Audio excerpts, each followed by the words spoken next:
Assalamualaikum warahmatullahi wabarakatuh. Nama saya Rizky Amar Rahmatullah dengan NIM 43010010118. Di sini saya akan menjelaskan beberapa hal yang sudah saya dapatkan sebelumnya. Yang pertama, tema yang saya ambil adalah salat wajib, yang artinya salat berdoa. Salat sebagai ibadah utama setiap umat Islam dalam menggapai ridha Allah Subhanahu wa taala. Cara bahasa, salat berarti berdoa atau mengagungkan. Sedangkan menurut istilah adalah suatu perbuatan serta perkataan yang dimulai dengan takbir dan diakhiri dengan salam sesuai dengan persyaratan yang ada. Salat yang saya bahas di sini adalah salat wajib, yang artinya apabila dilaksanakan akan mendapatkan pahala dan apabila ditinggalkan akan mendapatkan dosa. Sesuai dengan surah An-Nisa ayat 103, sesungguhnya salat itu adalah kewajiban yang ditentukan waktunya atas orang-orang yang beriman. Namun apabila dilihat dari kenyataan yang ada, banyak di sekitar saya banyak yang meninggalkan salat secara terang-terangan.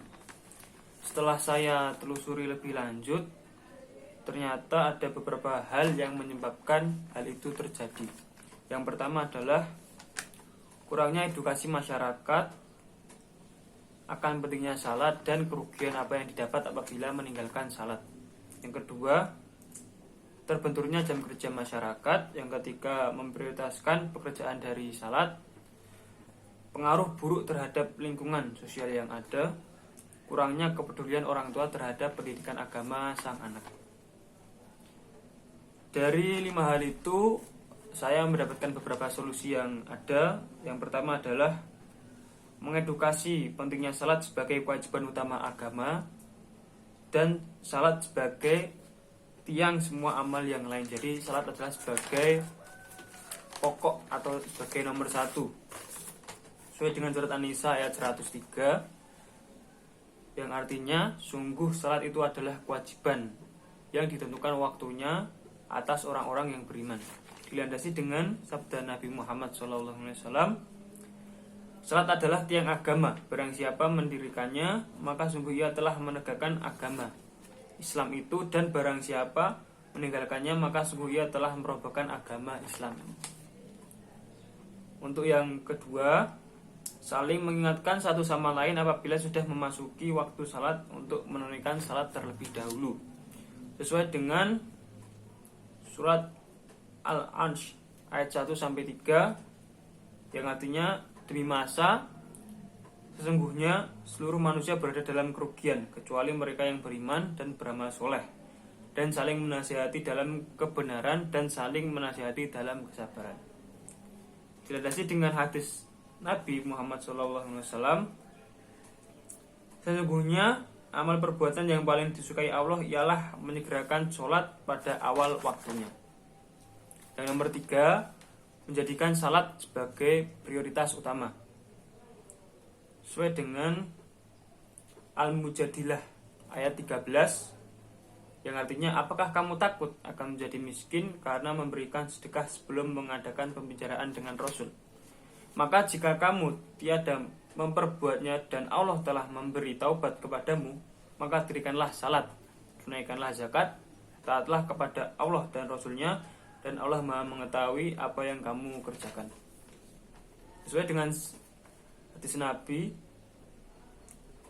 salatlah dengan berdiri jika kamu tidak sanggup melakukannya, dengan duduk, dan bila tak sanggup juga lakukanlah dengan berbaring pada salah satu sisi. Yang artinya salat itu menjadi prioritas utama dimanapun dan kapanpun. Nomor 4 adalah memperbaiki pergaulan sosial yang ada dan mendekat kepada kiai atau ulama yang ada di lingkungan sekitar agar mendapatkan pengaruh yang baik. Sesuai dengan surat Asy-Syu'ara ayat 99-101, yang artinya, dan tidak ada yang menyesatkan kita kecuali orang-orang yang berdosa. Maka sehingga sekarang kita tidak mempunyai pemberian syafaat, penolong, dan tidak pula mempunyai teman yang akrab.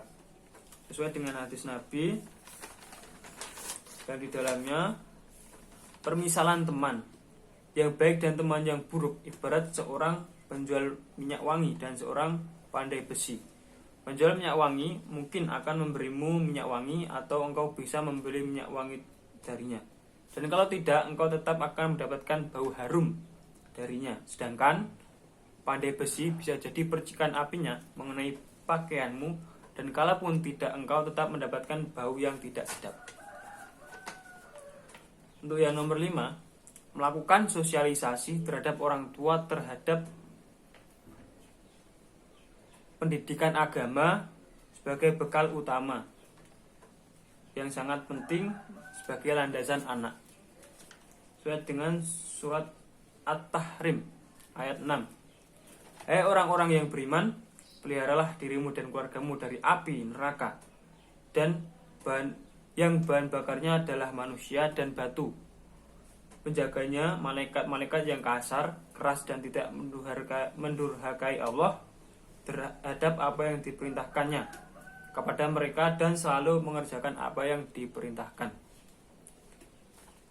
Dilandasi lagi dengan hadis Nabi Muhammad SAW, belajarlah kamu semua dan mengajarlah kamu semua, dan hormatilah guru-gurumu serta berlaku baik terhadap orang-orang yang mengajarkanmu.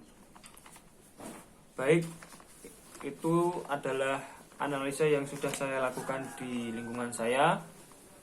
Semoga itu menjadi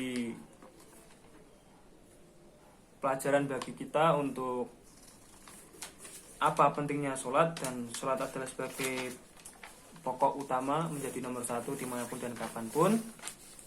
Dan apabila dari yang apa saya sampaikan ada kesalahan yang tidak disengaja, saya mohon maaf. Saya akhiri, wassalamualaikum warahmatullahi wabarakatuh.